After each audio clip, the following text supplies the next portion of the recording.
고린도전서 6장 19절 20절 말씀 함께 읽습니다. 너희 몸은 너희가 하나님께로부터 받은 바 너희 가운데 계신 성령의 전인 줄을 알지 못하느냐. 너희는 너희 자신의 것이 아니라 값으로 산 것이 되었으니 그런즉 너희 몸으로 하나님께 영광을 돌리라. 아멘. 네, 오늘 관계에 대해서 5번째 시간을 맞이합니다. 오늘하고 내일은 긍정적인 자아상을 만들려면이라고 하는 제목으로 첫 번째, 두 번째 시간을 진행하도록 하겠습니다. 우리가 관계에 대해서 공부하고 있습니다. 먼저는 하나님과 수직적인 바른 관계가 있어야 된다고 우리는 배웠습니다. 그거를 대표한다라고 하면 그것은 바로 예배라고 할 수 있겠죠. 또 이웃과의 수평적인 관계가 필요합니다. 릴레이션십이 필요한 거죠. 교제가 필요한 것입니다. 그런데 이러한 관계 속에 나 자신, 내 속에 있는 그 셀프 이미지가 대단히 중요합니다. 이 셀프 이미지가 우리의 그 관계의 모든 것을 결정하는 것입니다.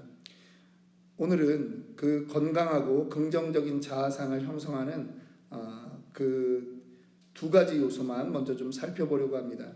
그런데 우리가 수직적인 관계와 수평적인 관계와 또 나 자신의 그 내면의 관계, 이 모든 것이 사실은 떨어져 있을 수가 없는 것입니다. 서로 전부 다 연결되어 있는 것이겠죠. 우리가 이 긍정적인 자아상을 만들려면, 형성하려고 한다면 오늘은 저희가 이제 두 가지를 배우는데 소속감과 자부심에 대한 것들을 좀 배우려고 합니다. 소속감에 대해서 먼저 좀 살펴보겠습니다. sense of belonging에 대한 거죠. 예. 자녀를 여러분들 결혼시키려고 한다면 그 배우자에 대해서 배우자 한 명만 우리가 이제 달랑 보고 이 사람이 괜찮겠다. 물론 그렇게도 생각할 수 있지만 막 배우자가 마음에 들어도 그 백그라운드를 물어보게 되어 있습니다. 아버지가 어떤 일을 하시느냐, 어머니는 어떤 일을 하셨느냐, 또 집안이 어떤 사업을 하시는지, 공무원을 하시는지 자꾸 물어보게 되죠. 또 너는 어렸을 때 어땠느냐. 예를 들면 부모님이 한쪽이 일찍 돌아가셨다면 엄마가 일찍 돌아가셨는지 아빠가 일찍 돌아가셨는지 그 돌아가신 시점이 10대 때인지 20대인지 그런 것들을 이제 전부 다 물어보게 되어 있습니다. 왜 그러냐 하면 그 사람의 한 인격이 성장해 오는 데 있어서 사람의 그 가정 환경이라고 하는 것은 너무나 중요하기 때문입니다. 이걸 둘이 좋으니까 괜찮다. 물론 미국은 그렇고 요즘은 대부분 또 좋다라고 하면 굳이 반대하지 않습니다만 물어는 보고 싶은 거죠. 어떠한 부모 밑에서 살았는지, 가정 환경이 어땠는지 그런 것들을 물어볼 수 있는 거예요. 그래서 이 좀 평안한 가정, 예를 들면 아버지가 월급을 따박따박 받아오는 그런 교사다, 은행원이다, 공무원이다, 이런 가정에서 이렇게 자란 아이들이라면 우리가 그냥 일반적으로 생각할 수 있는 게 그냥 평탄했겠구나, 무난하겠구나, 이제 이렇게 이제 생각을 할 수 있다라고 하는 거죠. 그래서 이 배경은 대단히 중요합니다. 이 살다가 사람의 인격 형성이 이렇게 아이들이 인격 형성되는 그러한 과정 중에 가장 중요한 거는 두 부모의 모습이죠. 부모의 삶의 스타일이 가장 중요하죠. 그런데 만약에 사업을 하는 가정이다. 돈이 많을 때는 또 많아서 좋다가 어느 날 갑자기 또 집에 빨간 딱지가 붙여가지고 다 망했다. 그 길거리에 내몰렸다. 애들에게는 엄청나게 큰 충격이 아니겠습니까? 그러니까 그런 부분들이 우리 인격 형성에 대단히 많은 작용을 한다라고 하는 것이죠. 제가 아는 한 분은 우리 교회도 한번 방문했었던 적이 있습니다. 자녀들이 요 근처에서 유학을 했기 때문에 한번 왔던 적이 있는데 어렸을 때 아버지가 그 바람을 피우고 돌아다니는 바람에 할머니랑 이제 어머니는 이제 몇 살 때 집을 나갔는지 모르는 거죠. 할머니랑 둘이 사는데 자기 아이가 고등학교 갈 때까지 16번인가 17번을 이사를 다닌 거예요. 그러니까 이 사람은 서울에서 직장 생활을 하면서 아주 그냥 작아도 뭐 12평 돼도 그런 집을 하나 마련하는 게 자기의 그 안정된 거처에 대한 그 욕구가 엄청 강한 거죠. 그러니까 지금 집이 6채인가 그래요. 중국에서 4채가 있고 한국에 2채가 있고 그래요. 전부 다 또 사업도 잘 돼가지고. 근데 이 사람은 돈 생기면 집 사는 게 이래요. 돈 생기면 집 사는 게. 이사 다니는 거에 너무 스트레스를 받아가지고. 근데 역시 마찬가지로 우리 인성에 소속감이라고 하는 건 대단히 중요하다라고 하는 거죠. 사람은 이 소속감이 언제부터 생겼을까요? 심리학자들은 언제부터라고 얘기하냐 하면 아담과 하와가 에덴 동산으로부터 쫓겨났을 때 그들은 하나님으로부터 거절당한 겁니다. 너희들은 여기에 더 이상 들어올 수가 없다라고 하는 그 거절감과 그들은 소외감을 겪은 거죠. 단절감을 겪은 것입니다. 그렇기 때문에 그들은 가정을 꾸리고 살면서부터 사람 자신들은 어디엔가 소속되기를 바라는 그런 마음이 있었다라고 하는 것입니다. 어린아이들의 심리 구조를 연구하는 것에 있어서도 똑같습니다. 아이들에게 있어서도 또래 집단이라고 하는 말이 있습니다. 피어 그룹이라고 하죠. 또래 집단 속에 거해야 돼요. 그래서 자기에게 어깨동무, 내동무, 뭐 미나리밭에 내동무 하는 노래를 부를 정도로 친한 친구들이 많으면 이 아이의 어린 시절은 건강한 거예요. 그런데 우리 기독교인들은 우리는 주변에 사람이 많아졌다고 우리는 거기서 그 완전한 소속감을 느끼지 못한다라고 하는 것입니다. 우리 신앙인들은 특별히 이건 신앙인뿐만 아니라 우리 사람은요 변할 수 있는 것에 우리의 그 근거를 두면은 안 되는 것입니다. 우리는 우리의 소속감을 예수 그리스도에 둘 때에 우리는 완전한 회복을 누릴 수 있다라고 하는 것입니다. 하나님의 자녀가 되고 하나님 나라의 가족이 될 때 우리는 비로소 안정을 누리게 된다라고 하는 것이죠. 요한복음 1장 12절은 말씀합니다. 영접하는 자 곧 그 이름을 믿는 자들에게는 하나님의 무엇이 되는 자녀가 되는 권세를 주셨으니 라고 말씀합니다. 소속이 되어야 되는데 일반 공동체의 소속이 아니라 하나님의 자녀로 되는 그 소속감을 느꼈을 때 우리는 진정한 만족이 된다라고 하는 것이죠. 여기서부터 긍정적인 자아상이 형성되는 것입니다. 저는 어려서부터 신앙생활을 했습니다. 한국 나이로 8살 때부터 했으니까 초등학교 2학년 만으로 7살 때부터 신앙생활을 한 것이죠. 그런데 중고등부가 되면서 불편한 것이 있습니다. 전도사님들이 오시거나 우리 그때 부장집사님도 이제 설교를 하시고 그랬는데 설교를 하시는 분들이 꼭 이런 걸 물어봐요. 여러분들 구원 받으셨습니까? 구원 받으셨습니까? 그러면 지금이야 괜찮지만 그때는 구원을 받았는지 안 받았는지 확신이 없는 거예요. 예수를 안 믿는 것도 아니야. 믿기는 믿어요. 그런데 내가 막 그렇다고 맞습니다. 저는 예수 믿습니다. 막 이렇게 할 만큼의 확신이 속 안에 없는 거예요. 그러니까 그런 말을 들을 때마다 불안한 거예요. 진짠가? 내가 이거 진짜 믿나 안 믿나? 그 이제 학교 오고 가는 길에 이제 친구들하고 얘기합니다. 야, 너 구원에 확신이 있냐? 아니, 나는 아직 없는 것 같아. 야, 그 어떻게 해야 구원에 확신이 생겨? 야, 믿으면 된대. 믿잖아. 믿는데도 안 생긴다는 거지. 수련회 가요. 여름철에 수련회 뭐 3박 4일 갑니다. 가서 막 또 회개기도 하래요. 또 회개기도 또 열심히 해요. 막 울어요. 눈물도 나는데 끝나고 나면 그런데 내가 구원을 받았나 안 받았나 이거는 또 모르겠는 거예요. 모기시도록 기도했는데도 그게 그렇게 안 되더라고요. 머리로는 아는데 내 마음에 평안이 없는 거예요.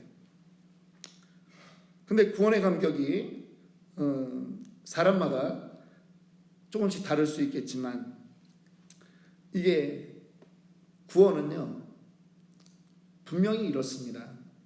우리가 마음으로 믿어 의에 이르고 입으로 시인하여 구원에 이르는 거예요. 우리가 나에게 어떤 증거가 있어야지 구원이 임했다 이렇게 말하는 것은 사실은 잘못된 것입니다. 우리는 마음으로 믿는 거예요. 그리고 하나님을 내 입으로 고백하는 그 순간이 우리에게 구원이 임하는 것입니다. 그리고 이거는 진실된 고백이 되어야 된다라고 하는 것이죠. 저에게 그런 시간이 왔습니다. 대학교 때인데요. 고난주간 굿프라이데이에 성금요일 날 철야 기도를 하는데, 다 흩어져서 이제 학생부에서 흩어져서 기도를 하는데, 저기 교회 사무실 조그만 방에 들어가서 기도하는데, 제가 알고 있는 저의 죄가 있거든요. 근데 우리 형수와의 관계 때문에 그 어렸을 때 우리 어머님한테 대들던 우리 형수를 내가 용서하지 못하는 거죠. 내 마음에 분노하는 거죠. 우리 어머님한테 말대꾸하고 우리 어머님한테 눈을 똑바로 뜨고 대들고, 그래서 우리 어머님이 쓰러지고 화병으로 병원에 입원해야 되고 하는 그 5년 동안의 그 과정을 겪으면서 내 안에 가득 찬 그 분노, 용서할 수 없다라고 하는 거죠.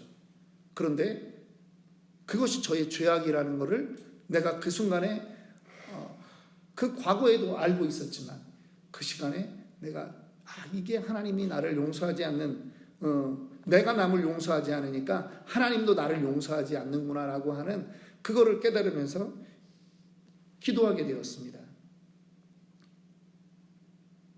정말 용서할 수 없었거든요. 그런데 이 부들부들 떨면서 분노했던 그 시간들에 대한 회개와 그런 것들이 있으면서 저에게 나의 문제가 보이기 시작했습니다. 저의 죄가 보이기 시작하고 그렇게 용서를 구했습니다.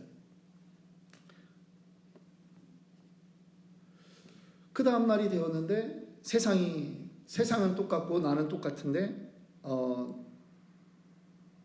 내 마음이 달라졌더라고요. 그 다음이 되었는데 한 서너 개월은 3, 4개월은 진짜 이 땅을 딛고 살지 않는 것처럼 그렇게 기쁨 속에 지냈던 시간들이 있었습니다. 구원을 받으니까 혼자가 아니라고 하는 확실한 느낌이 있는 것입니다. 구원을 받으니까 소속감이 정확한 것입니다. 하나님의 자녀라고 하는 것 때문에 기쁜 거예요. 그러니까 지금 죽어도 행복하구나, 이 느낌이 정확하게 오는 것입니다. 그냥 사회학자들이 혹은 심리학자들이 말하는 우리가 그냥 어떤 조직에 속해 있기 때문에 평안을 누린다, 이런 차원이 아니라는 걸 제가 그때 깨달은 거죠. 하나님께 속해 있는 것, 하나님의 자녀로 거듭나는 것이 우리 소속감의 근원이라고 하는 것입니다. 이것이 있어야만 우리는 행복을 누릴 수 있고 긍정적인 자아상을 누릴 수 있다라고 하는 것입니다. 두 번째입니다. 자부심입니다. 프라이드가 있어야 된다라고 하는 것이죠. 그런데 이건 역시도 구원의 확신이 우리에게 가져다주는 열매라고 하는 거예요. 그러니까 교회 외에서는 이 세상 어떤 것으로도 만족될 수 없는 거죠. 구원을 말하는 것은 교회밖에 없는 거예요. 신앙밖에 없는 거예요. 하나님과 우리 사이의 그 관계가 확정되는 것이 바로 구원이라고 하는 거예요. 그분이 나의 구세주다. 어제도 엊그제도 설교했듯이 주는 그리스도시요 살아계신 하나님의 아들입니다라고 하는 그 베드로의 고백, 그것이 우리의 정체성이라고 하는 거죠. 세상은요 자부심을 주는 여러 가지 요소들이 있습니다. 예를 들면 소유로 인해서 자부심이 옵니다. 재산이 많으면요 어깨가 펴집니다. 은행 어카운트에 돈이 좀 많이 있으면 어깨가 펴지고요, 무슨 일이 생겨도 조금 대담해지긴 합니다. 두 번째는 과거에 성취한 자신의 일이 자기에게 자부심을 주기도 합니다. 제가 아는 분은 박정희 대통령 때 그 청와대 비서관으로 있었습니다. 그래서 무엇을 아이디어를 냈냐 하면 초가집이 전부 다 없어져 가고 새마을운동 때문에 초가집이 없어져 가는데 경기도 그 어느 지역에다가 민속촌을 만드는 게 좋겠다. 그래서 고구려, 백제신라, 고려, 조선의 그 문화 유적들을 모아놓자 하는 아이디어를 냈어요. 근데 고구려, 백제신라, 고려 이거는 유적이 별로 없는 거죠.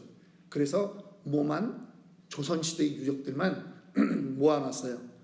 그거를 박정희 대통령한테 민속촌 제가 사인을 받은 거를 한부 복사해서 자기 집에 가보로 남겨놓은 분도 제가 알고 있습니다. 과거에 자기가 했던 일, 내가 청와대 비서관으로 있었다라고 하는 것에 대한 이 자부심이 대단한 겁니다. 또 어떤 분들은 직책이 주는 자부심이 있는 거예요. 내가 왕년에 이랬다라고 하는 것. 포지션이 내가 예를 들면 국회의원이었다. 우리 집안에 국회의원이 있다. 대한민국에 300명밖에 없잖아요. 그러니까 거기서 주는 만족을 얻겠다라고 하는 사람도 있습니다. 어떤 사람도 있냐면요. 외모에서 만족을 얻겠다. 자부심을 얻겠다. 여러분 남자나 여자나 잘난 것들은 꼭 이쁜 것들은 티를 꼭 냅니다. 그래서 항상 이쁜 사람들은 이쁜 옷 입으려고 하고 남들이 보는 데서 한 번 더 걸어갔다 오려고 그러고 그런답니다. 이뻐 보지 않고 잘나 보지 않아서 잘 모르겠지만 어떤 사람도 있냐면요. 마지막입니다. 인맥을 자랑하는 사람들이 있다라고 하는 겁니다. 근데 저도 이거 해외 생활해 보니까 이게 특별히 중국에서 한 18년 살면서 이거를 많이 자랑하게 돼요. 왜냐하면 일이 터질 때마다 나는 누구까지 만나봤다. 저도 늘 그런 얘기 하거든요. 천진씨 공항국장까지 만나봤다. 그게 마치 자기의 그 지위인 것처럼 그렇게 생각하게 된다라고 하는 거죠. 요즘은 이제 심지어 연예인들은 자기 핸드폰에 전화번호에 몇천 명이 있느냐, 카카오톡에 몇백 명, 몇천 명이 있느냐, 이거 가지고도 이제 서로들 그 어디 게임에 나와서 자랑하는 걸 봤습니다. 자부심은 그런데 여기서 오는 게 아니에요. 이거는 한순간에 없어질 것입니다. 변치 않는 것에서 자부심을 찾아야지 변할 수 있는 것에서 자부심을 찾으면 안 된다라고 하는 거죠. 우리가 추구하는 자부심은요, 우리의 존재 자체인 거예요. 구체적으로 말하면 나와 예수님과의 관계, 나와 십자가의 관계가 어떠하냐라고 하는 것이 바로 우리의 자부심이라고 하는 것입니다. 내가 살아가는 그 이유는 바로 십자가와 그 보혈이기 때문입니다.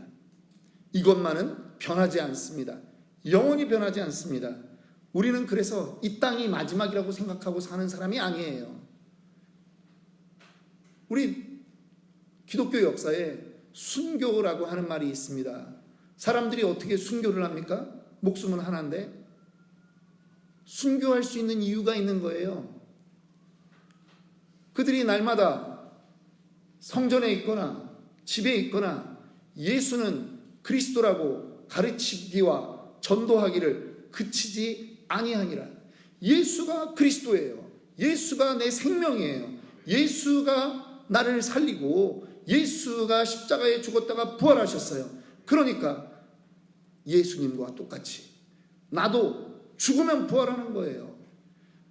그 사람들 마음속에 이 고백을 끊임없이 사도행전 5장 42절의 이 고백을 예수가 그리스도라고 가르치고 전도하기를 그치지 아니하니까 그들의 마음속에 지금 죽어도 나는 예수님처럼 산다, 이 확신이 오는 거예요. 그 부활하신 예수님을 만난 사도 바울은 어떻게 변했습니까? 그는 내 안에 예수의 흔적이 있다라고 갈라디아서 6장에 말하고 있지 않습니까? 수도 없는 위험을 겪었고 마흔에 한 대 감한 그 39대씩 맞는 채찍을 5번이나 맞았고 태형을 3번이나 맞았고 강도의 위험, 물의 위험, 불의 위험을 그는 수도 없이 겪었어요. 왜 그럴 수 있습니까? 나는 죽으면 예수와 함께 살기 때문에. 우리가 침례를 받는 이유가 있습니다. 우리는 이렇게 물로 머리에 뿌리는 세례로 하지 않습니다. 침례를 받는 이유가 있어요. 완전히 예수와 함께 죽었다가 우리는 예수와 함께 산다라고 하는 것이에요. 그러므로 우리의 인생은 값을 매길 수가 없는 거예요. 정말 우리의 인생에 값을 매긴다고 한다면 그 값은 얼마짜리가 될까요? 예수님짜리가 되는 거죠. 100억짜리가 아니라 예수님과 동급이 예수님짜리가 되는 거예요. 그래서 그분이 오늘 우리에게 말씀하는 것입니다. 너희의 몸이 성전이다. 오늘 읽었던 본문 말씀 고린도전서 6장 19절 20절 너희 몸은 너희가 하나님께로부터 받은 바 너희 가운데 계신 성령의 전인 줄을 알지 못하느냐. 너희는 너희 자신의 것이 아니라 값으로 산 것이 되었으니 그런즉 너희 몸으로 하나님께 영광을 돌리라. 여러분, 우리의 지금 이 몸이 그냥 죽으면 썩어질 몸 그 정도의 가치가 아니라는 거예요. 이곳에 지금 누가 계셔요? 성령 하나님이 계시다라고 하는 거예요. 우리가 몸을 학대하면 안 되는 거예요. 함부로 타투하고 함부로 자기 몸을 자해하고 이러는 건 죄악이에요. 왜? 우리 몸은 하나님께로부터 받은 것이에요. 여기에 성령이 함께 계시는 거예요. 이제 이 몸은 우리 자신의 것이 아닌 거예요.